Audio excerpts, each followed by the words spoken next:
Hello and welcome once again to another episode of Drunk Video Game History. I'm going to start off this episode like I start off every episode and teach you guys how to make a cocktail. I'm going to do the thematically appropriate Mind Eraser.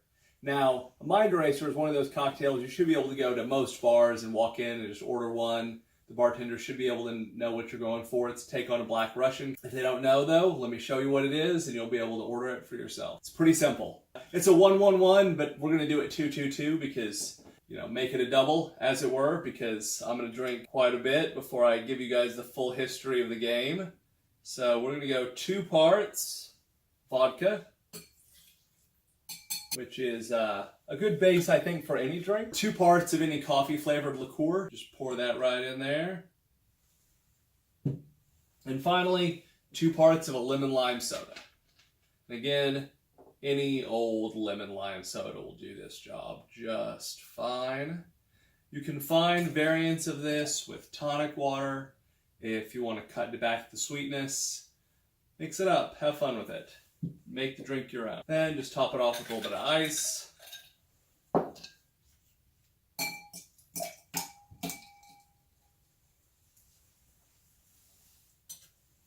Give it a good stir.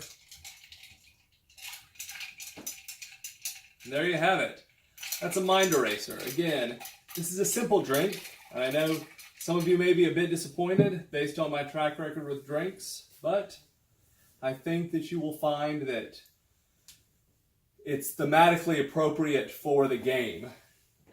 Any of you who are familiar with Kingdom Hearts Chain of Memories will already know, and if you're not, join me over by the fire, and I'll be sure to explain to you the full history of Kingdom Hearts Chain of Memories, and hopefully you'll understand a little more why Mind Eraser really is the perfect drink to pair with that game. Kingdom Hearts Chain of Memories starts off exactly where Kingdom Hearts 1 ends, which I didn't really get into in my Kingdom Hearts 1 video, but it ends with Sora, Mickey, and Donald just walking down this road. They're gonna go look for Riku.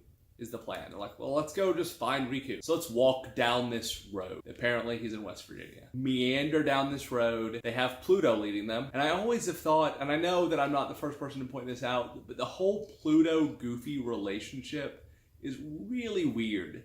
Like, if I was Goofy, I don't think I'd be okay with the way Pluto is treated. That's just me. This man in a black robe shows up and directs them to Castle Oblivion. Now, Castle Oblivion is where the Chain of Memories takes place. It's where it's set. It's the setting of the entire game. This is a Game Boy Advance game. Some people may not realize this. I guess I should have probably explained that first. Chain of Memories was a Game Boy Advance game. There's some technological limitations on the Game Boy Advance at the time. You can play it now on your PlayStation 4, but at the time, the only place you could play this was on your Game Boy Advance. And the Game Boy Advance was a really popular console. It made really a lot of sense for Square to put a popular game series like Kingdom Hearts on the Game Boy Advance. But in doing so, it wasn't that powerful a game console. There were a lot of technological limitations that they had to face when doing that. They didn't get any new licenses from Disney, and a license for Tarzan actually expired. Disney lost the Tarzan license.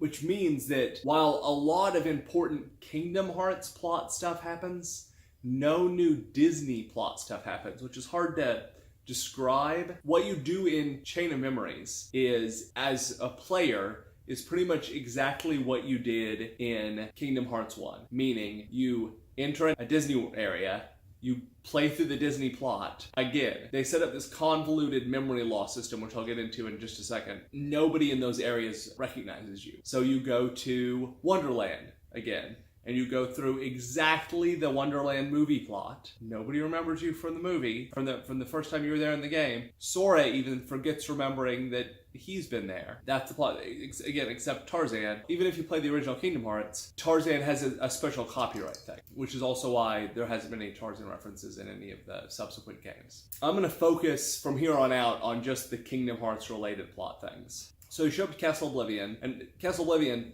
really important when we get to Birth by Sleep as well. When we get to Birth by Sleep, we'll talk about Ventus and Vanitas and Aqua and Castle Oblivion, Hollow Bastion will all become very relevant. The trio ends up in Castle Oblivion, and they are surprised by members of the organization. And very quickly, we get this kind of comical scene of Donald trying to cast magic. And the joke always was that Donald is ineffectual at using magic, but in this, he is actual, like he tries to cast fire magic and he can't. So because, again, this is a Game Boy Advance game, there are technological limitations, there's a card battle system. And this card battle system is what, on the Game Boy Advance, enabled you to do everything. So you'd play a card and then there'd just be an animation at the top. Now, when the game was remade, it's still a card battle system, but it's a little bit more interactive than that.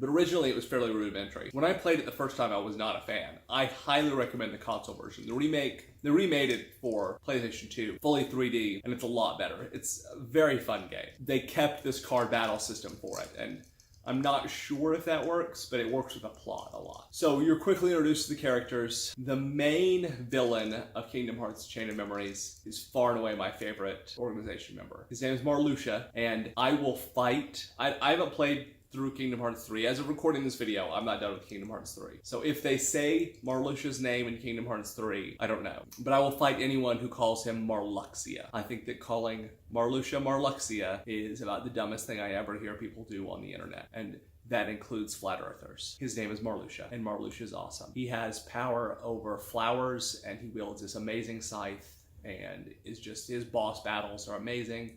His Organization 13 battle in Kingdom Hearts 2 is great. He is one of the coolest members of the organization. He's incredibly unique, much better than Dimix, much better than Vexian. I mean, just fantastic. I very much enjoy Marluxia. We learned there's two factions in the organization in Castle Oblivion. There's Marluxia, Axel, and Larxene, and they're actually defectors. They have decided they don't want to be in the organization anymore. They're actively working against Ansem. And they're trying to undermine what the organization is trying to do, especially when it comes to Sora. Now, they don't have any cares about Sora. They're okay with letting Sora just lose all his memories and be fine. To that end, they're using Naminé to overwrite his memories. Oh, we're talking about Naminé. So, remember, in my Kingdom Hearts 1 video, if you watched it, if you didn't, I'll annotate it somewhere and it'll be in the description. When Sora jammed himself in the chest with his own Keyblade in Kingdom Hearts 1, turned into a Heartless. It was great. Power of Love saved him. Well, he made himself a Heartless. Well, when you make yourself a Heartless, if you have a strong heart, unbeknownst to us during that game, because he made himself like a little Shadow Heartless, he did have a strong heart, you also make a Nobody. Well, Kairi's heart was also in him. So Kairi, though, was a Princess of Light. Princesses of Light don't normally make Heartlesses when their hearts break, but her heart was in Sora. So we didn't get a Heartless for Kairi, but she did make a Nobody because of these weird circumstances. And that Nobody that's mostly Kairi, a little Sora, is Naminé. So Naminé has the power to rewrite Sora's memories. The organization has Naminé, and they use Naminé to rewrite Sora's memories here in the castle. There's this subplot about how in the castle, to lose is to gain. They have to lose their memories in order to gain new experiences. That's what you're playing through. Vexen,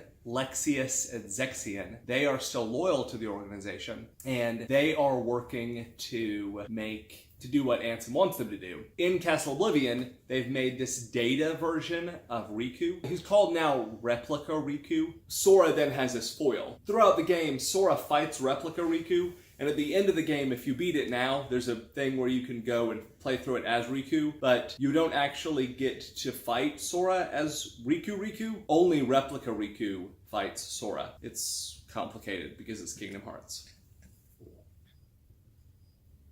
Replica Riku is deemed a failure, and Axel, who is an assassin who uses fire and these big fire wheel things, Axel ends up killing Vexen. This really throws everybody for a loop. In this secret, there's like secret journals you can read at the end of the game, and if you read them, it turns out that Marluxia doesn't trust Axel at this point because there's no reason for him to be such a bloodthirsty killer. Replica Riku is real, though, even though he was just a replica. replica. And when Sora's memories are stolen, they actually become important later in another game, which is 358 over 2 days. I will talk about it in another video. And they are being transferred over to Xion. Xion and Roxas, who also will become important later, are both basically Sora. Roxas is Sora's nobody. Xion is a copy of Sora. Really important. By the end of the game, you work your way up, you kill everybody in the organization. Actually, and Sora ends up defeating everyone in the organization. It was like Axel kills Vexen. Sora had already defeated them,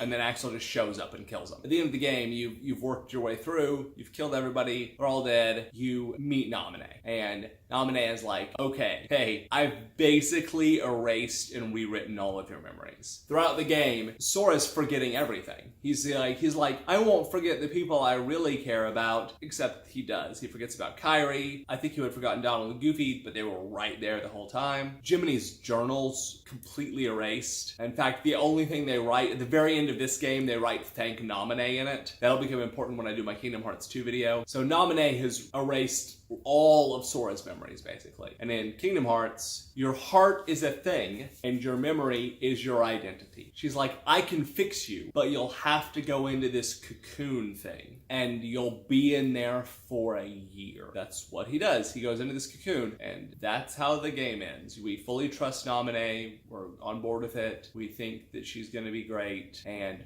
concurrently to this, and again, I'll put an annotation to a different video here or there maybe, and you guys can watch it.